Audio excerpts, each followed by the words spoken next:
PM কিষাণ যোজনা ৬,০০০-এর বদলে ১২,০০০ টাকা দেবে কেন্দ্রীয় সরকার। এই যোজনার বাড়ছে ভাতা। শুরু হচ্ছে নতুন বছর ২০২৫ এবং নতুন বছরের বাজেট পেশ হতে যাচ্ছে। এতদিন পিএম কিষাণ সম্মান নিধিতে যারা আবেদন করেছিলেন বছরে ৩টি কিস্তিতে ২,০০০ করে টোটাল ৬,০০০ টাকা পেয়ে থাকেন। বর্তমানে নতুন বছর এবং সামনে ২০২৬ সালের বিধানসভা ভোটকে কেন্দ্র করে কেন্দ্রীয় সরকার কিছু পদক্ষেপ নিতে চলেছে। তো দর্শক বন্ধুরা, পিএম কিষাণ সম্মান নিধিতে আপনার নাম নথিভুক্ত থাকলে এই ৬,০০০-এর বদলে ১২,০০০ টাকা কিভাবে পাবেন আজকে এই ভিডিওটিতে ডিটেলসে আলোচনা করতে যাচ্ছি। বা প্রস্তাবনাটা রেখেছে সেটি কবে কার্যকর হবে। ফার্স্ট টাইম যারা ভিজিট করেছেন এরকম নিত্য নতুন আপডেটেড ভিডিও ফ্রিতে রেগুলার পেতে চাইলে নিচের দিকে লাল রঙের সাবস্ক্রাইব বাটনটি ক্লিক করে একটি লাইক করে দেবেন এবং আপনার পরিচিত আত্মীয় স্বজনকেও দেখার সুযোগ করে দেবেন হোয়াটসঅ্যাপে এবং ফেসবুকে শেয়ার করে।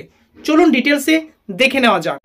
এই নিউজটি দেখতে পাচ্ছেন লাইভ এবিপি লাইভে পাবলিশড হয়েছে এবং এবিপি আনন্দ এটি হচ্ছে অফিসিয়াল যে পোর্টাল, এটির টিভি চ্যানেলও হয় এবং সেখানে এই আপডেটটি দিয়েছে। দেখতে পাচ্ছেন পিএম কিষাণ যোজনা ৬,০০০-এর বদলে ১২,০০০ টাকা দেবে কেন্দ্র। এই যোজনায় বাড়ছে ভাতা। এখানে পুরো আপডেটটি দিয়েছে, কি বলেছে লাস্ট পর্যন্ত দেখবেন, কোনো প্লেসে স্কিপ করবেন না। বাজেট 2025 ২০২৫-২৬ অর্থবর্ষের পূর্ণাঙ্গ বাজেট পেশ হতে চলেছে সম্ভবত আগামী ১ ফেব্রুয়ারি। এই দিনেই প্রতি বছর বাজেট পেশ হয়ে থাকে আর এই বাজেটের প্রস্তুতি আগে থেকেই শুরু হয়ে গিয়েছে। ইতিমধ্যে কেন্দ্রীয় অর্থমন্ত্রী নির্মলা সীতারামন দুটি বৈঠক সেরে ফেলেছেন। ৭ই ডিসেম্বর শনিবার অর্থমন্ত্রী নির্মলা সীতারামন কৃষক উন্নয়ন অর্থনীতিবিদদের সঙ্গে দেখা করেন, এমনকি বিভিন্ন কৃষক সংগঠনের সঙ্গেও বৈঠক করেন তিনি।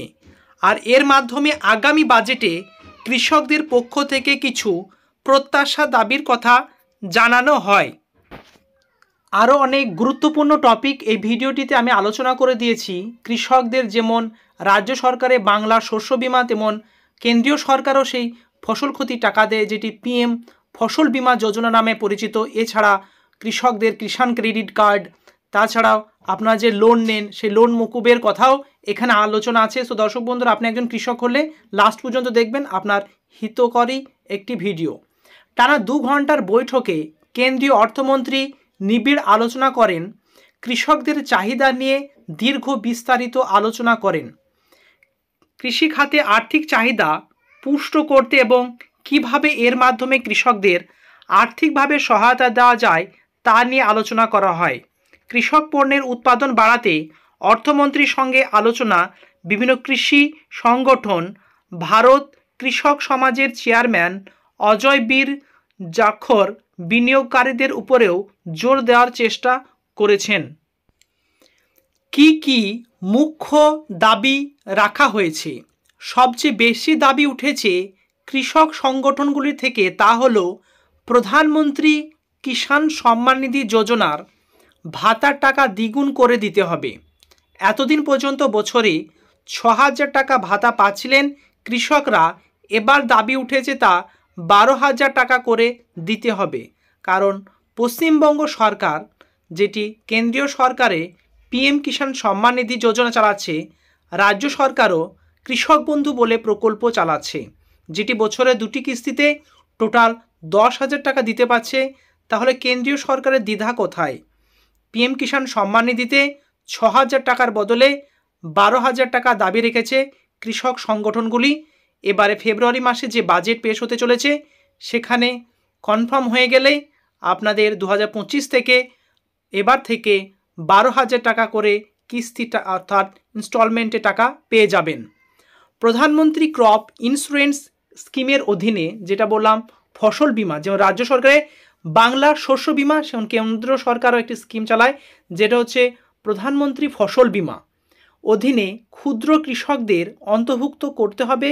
কোনো প্রিমিয়াম না দিয়ে যাতে ক্ষুদ্র কৃষকরা স্কিমে বিমা পেতে পারে তার ব্যবস্থা করতে হবে। এছাড়া কৃষকদের জন্য ঋণের ওপর সুদের হারও কমাতে হবে এমনকি দাবি উঠেছে যাতে এই সুদের 1% নামিয়ে আনা হয়। কৃষিজ পণ্যের উৎপাদন বাড়ানোর জন্য আগামী 8 বছর পর্যন্ত প্রতি বছর 1000 কোটি টাকা বিনিয়োগ স্ট্র্যাটেজি নিতে হবে সরকারকে। ফলে এবার পূর্ণাঙ্গ বাজেটে কৃষক সম্মান নিধি যোজনার ভাতার অঙ্ক বেড়ে যেতে পারে 12,000 টাকা। এছাড়াও চ্যানেলের সঙ্গে যুক্ত থাকুন।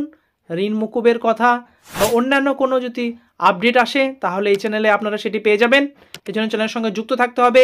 নিচের দিকে লাল রঙের সাবস্ক্রাইব বাটনটি ক্লিক করে আর একটি লাইক করে দেবেন।